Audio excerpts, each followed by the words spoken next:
देखिए last lecture में हमने ये टॉपिक स्टार्ट किया था, फ्री फॉल कंप्लीट नहीं हो पाया था, तो दोबारा से डिस्कस करते हैं। बेसिकली फ्री फॉल क्या है? फ्री फॉल है किसी भी ऑब्जेक्ट को जब किसी सर्टेन हाइट से आप रिलीज करोगे तो वो under the effect of gravity, in the influence of gravity, it will fall towards the centre of the earth. तो किसी भी ऑब्जेक्ट को जब रिलीज किया जाता है तो वो ग्रेविटी के इफेक्ट में, ग्रेविटी के इन्फ्लुएंस में अर्थ की तरफ, नीचे की तरफ, डाउनवर्ड डायरेक्शन में उसके सेंटर की तरफ फॉल होता है। इस फिनोमेना को क्या बोला जाता है? इस फिनोमेना को फ्री फॉल बोला जाता है। और फ्री फॉल में कोई भी एक्सटर्नल फोर्स वर्क नहीं करेगा, मतलब कि हम ऑब्जेक्ट को पुश नहीं कर रहे होंगे कि डाउनवर्ड डायरेक्शन में जाओ, तो हम कोई एक्सटर्नल फोर्स उस पर अप्लाई नहीं कर रहे हैं। दूसरा, इसमें ये कंसिडर किया जा रहा है कि रास्ते में जो एयर के मॉलिक्यूल्स हैं वो ऊपर की तरफ कोई फोर्स नहीं लगा रहे हैं। लेकिन एक्चुअल में क्या होगा? एक्चुअल में क्या होगा? जब आप किसी भी ऑब्जेक्ट को रिलीज करोगे तो जब ये डाउनवर्ड डायरेक्शन में जा रहा है तो रास्ते में जो एयर मॉलिक्यूल्स आ रहे हैं, एयर पार्टिकल्स आ रहे हैं, उनसे ये क्या करेगा? कोलाइड करेगा। और कोलिजन में किस तरह फोर्स एक्सपीरियंस करेगा? अपवर्ड डायरेक्शन में फोर्स एक्सपीरियंस करेगा। तो हम उस कंडीशन को कंसीडर नहीं कर रहे हैं, हम ऐसा मान रहे हैं कि इस ऑब्जेक्ट और अर्थ के बीच में कोई मीडियम नहीं है, जैसे रिलीज करते हैं ये नीचे की तरफ मूव करना स्टार्ट कर देता है ग्रेविटी के फोर्स के कारण। ठीक है, तो वो कंडीशन हम कंसीडर नहीं करेंगे इसमें। अगर कंडीशन को कंसीडर करोगे तो फॉर्मूला चेंज हो जाएंगे, फिर आपको उसके अंदर ड्रैग भी ऐड करना पड़ेगा कि अपवर्ड डायरेक्शन में कितना फोर्स एक्सपीरियंस कर रहा है। एनीवेज, वो आपके अभी सिलेबस में नहीं है, वो सब 11th क्लास के 12th क्लास के टॉपिक्स हैं। तो जब आप साइंस स्ट्रीम को चूज करोगे 11th-12th में, तो उस समय पर आप ये देखोगे कि फॉर्मूलाज जो हैं उनको अल्टर किया जा सकता है, चेंज किया जा सकता है कंडीशंस के अकॉर्डिंग। एनीवेज, तो फ्री फॉल की डेफिनेशन आपको समझ आ गई। फ्री फॉल की डेफिनेशन है when an object is released from a certain height then it will fall towards the centre of earth. ये किस तरफ गिरेगा? Toward the centre of earth, under the effect of gravity of earth, earth की gravity के effect में। This is called free fall of the object. और free fall कैसे होगा? तो उसके लिए हम लोग क्या कर सकते हैं, किसी भी ऑब्जेक्ट को किसी हाइट से रिलीज कर सकते हैं, या ये भी किया जा सकता है कि किसी ऑब्जेक्ट को पहले आप अपवर्ड डायरेक्शन में थ्रो करोगे।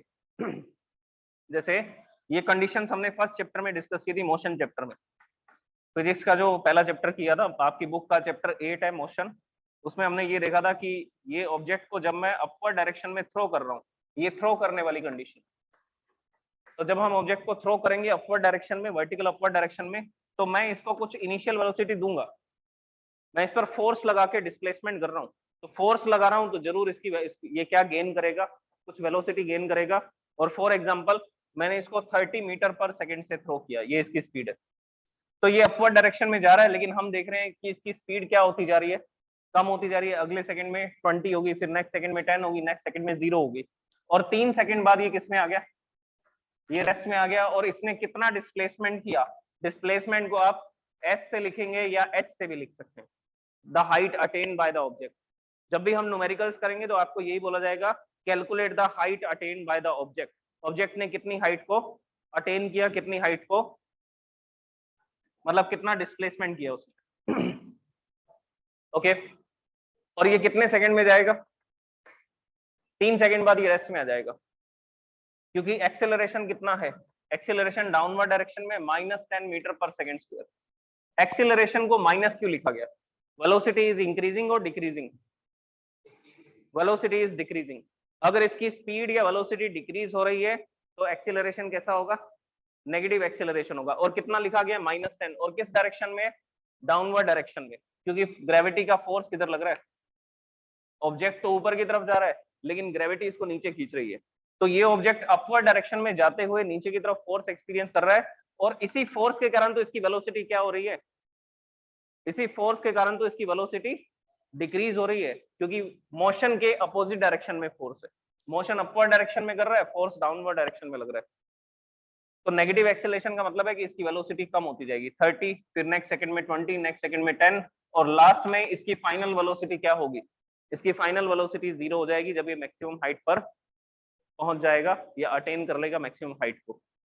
तो ये वाला केस है जब हम इसको थ्रो कर रहे हैं, तब क्या होगा? अब ये करेगा फ्री फॉल। जब मैं किसी ऑब्जेक्ट को अपवर्ड डायरेक्शन में थ्रो करता हूं तो वो मैक्सिमम हाइट पर जाकर के रुक जाता है। रुकने के बाद वापस कहां गिरेगा?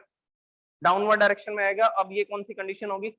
ये फ्री फॉल की कंडीशन होगी। तो सेकंड कंडीशन को देखिए, जब ये मैक्सिमम हाइट पर पहुंच गया तब इसकी वेलोसिटी 0 थी, अब इस केस में इनिशियल वेलोसिटी 0 कंसीडर की जाएगी। इसमें क्या था, इसमें इनिशियल वेलोसिटी हमने प्रोवाइड की थी फोर्स लगा करके, और फाइनल वेलोसिटी क्या थी, 0 थी जब ऊपर की तरफ थ्रो कर रहे हैं। अब ऑब्जेक्ट को यहां से रिलीज किया जा रहा है, तो इनिशियली ये किस में है, ये इनिशियली रेस्ट में, और ये डाउनवर्ड डायरेक्शन में ऐसा आता है, और किसी वेलोसिटी से इसके पास कुछ ना कुछ वेलोसिटी होगी, उस वेलोसिटी से ये ग्राउंड को हिट करेगा, स्ट्राइक करेगा। तो ये ग्राउंड को स्ट्राइक कर रहा है, मान लीजिए कितनी स्पीड से, 30 मीटर पर सेकंड से आकर के ग्राउंड को हिट करता है। अब इसकी स्पीड इंक्रीज हुई क्या, क्यों इंक्रीज हुई, क्योंकि मोशन की डायरेक्शन में ही ये ग्रेविटेशनल फोर्स एक्सपीरियंस कर रहा है। तो एक्सीलरेशन इस केस में कैसा होगा, -10 या +10 लिखा जाएगा। अभी तो मैं इसको 10 कंसीडर कर रहा हूँ, एक्चुअल जो एग्जैक्ट वैल्यू है वो भी हम लोग कैलकुलेट करेंगे। फॉर एग्जांपल इसको 10 लिख रहा हूँ मैं अभी। तो जब इस ऑब्जेक्ट को रिलीज किया गया तो ये डाउनवर्ड डायरेक्शन में आ रहा है, वेलोसिटी 0 थी, फिर 10 हो गई, फिर 20 हो गई, और फिर 3 सेकंड के बाद में इसकी वेलोसिटी क्या हो गई, 30 मीटर पर सेकंड, और 30 मीटर पर सेकंड से ये ग्राउंड को क्या करेगा, स्ट्राइक करेगा। तो इसको बोलते हैं फ्री फॉल, ये फ्री फॉल की कंडीशन है। तो फ्री फॉल की कंडीशन में इनिशियल वेलोसिटी 0 होती है, और फाइनल वेलोसिटी इसके पास होगी कुछ। क्यों होगी, क्योंकि फोर्स लगने से इसकी वेलोसिटी क्या हो रही है, इंक्रीज हो रही है। कौन सा फोर्स लगने की वजह से, ग्रेविटेशनल फोर्स ऑफ अर्थ, या ग्रेविटी ऑफ अर्थ बोल सकते हो। तो ये फ्री फॉल की कंडीशन है, और इस फ्री फॉल की कंडीशन में ये कुछ डिस्प्लेसमेंट ट्रेवल करेगा क्या, ये कुछ डिस्टेंस ट्रेवल करेगा। वो डिस्टेंस ट्रेवल को अभी तक हम एस से लिख रहे थे, अभी इसमें किससे लिखेंगे, एच से लिख देंगे। डिस्टेंस है, आप उसको एच से लिखो, एस से लिखो, लेंथ से लिखो, ब्रेथ से लिखो, किसी से भी लिख सकते हैं, वो हम लोग सिंबल बना सकते हैं। ओके, तो ये फ्री फॉल है।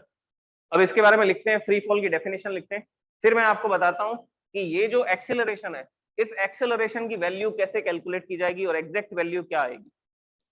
इसकी जो वैल्यू आएगी वो कितनी होती है, 9.8 मीटर पर सेकेंड स्क्वायर। तो ये हमें प्रूफ करना है, the acceleration due to gravity is 9.8 metre पर सेकेंड स्क्वायर। और एक्सेलरेशन को अभी तक हम लोग ए से लिख रहे थे, लेकिन इस चैप्टर में एक्सेलरेशन को किससे लिखा जाएगा, जी से लिखा जाएगा, स्मॉल जी से। कैपिटल जी क्या था, यूनिवर्सल ग्रेविटेशनल कांस्टेंट, जिसकी वैल्यू होती है 6.67 इंटू 10⁻⁻11। वो यूनिवर्सल ग्रेविटेशनल कांस्टेंट है। लेकिन ये जो है, ये है ग्रेविटेशनल एक्सेलरेशन, या इसको बोलते हैं एक्सेलरेशन ड्यू टू ग्रेविटी, और इसकी वैल्यू कितनी आएगी, 9.8 है। तो एक्सेलरेशन ही यही बताएगा कि पर सेकंड कितनी वेलोसिटी चेंज होगी, बताएगा तो वही, बस हम उसको एक ही बजाय किससे लिख देंगे, जी से लिख देंगे, ताकि ये डिफरेंशिएट हो कि हम फोर्स लगा के एक्सेलरेशन क्रिएट नहीं कर रहे हैं।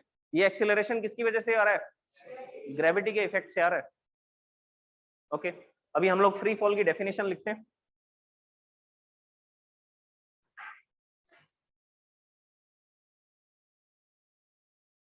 हाँ जी, ये डेफिनेशन नोट कीजिए।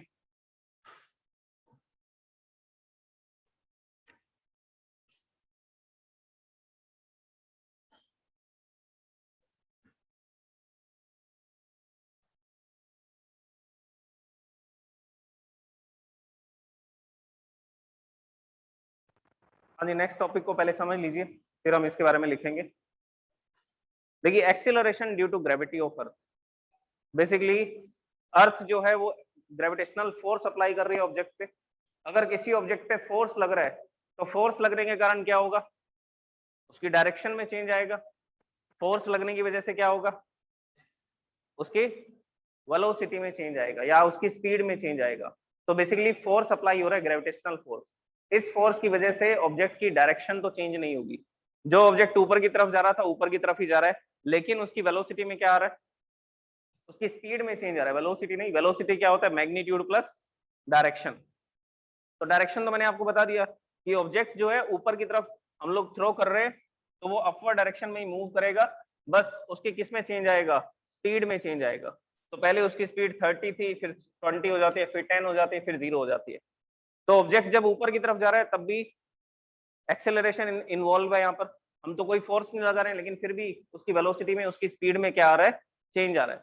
तो मतलब यहाँ पर कोई एक्सेलरेशन इन्वॉल्व होगा, और वो किसके कारण से होगा, ग्रेविटी के कारण। दूसरा, जब किसी ऑब्जेक्ट को किसी हाइट से रिलीज किया जाता है, तब भी उसकी स्पीड में चेंज आता है, या डायरेक्शन बदलती है।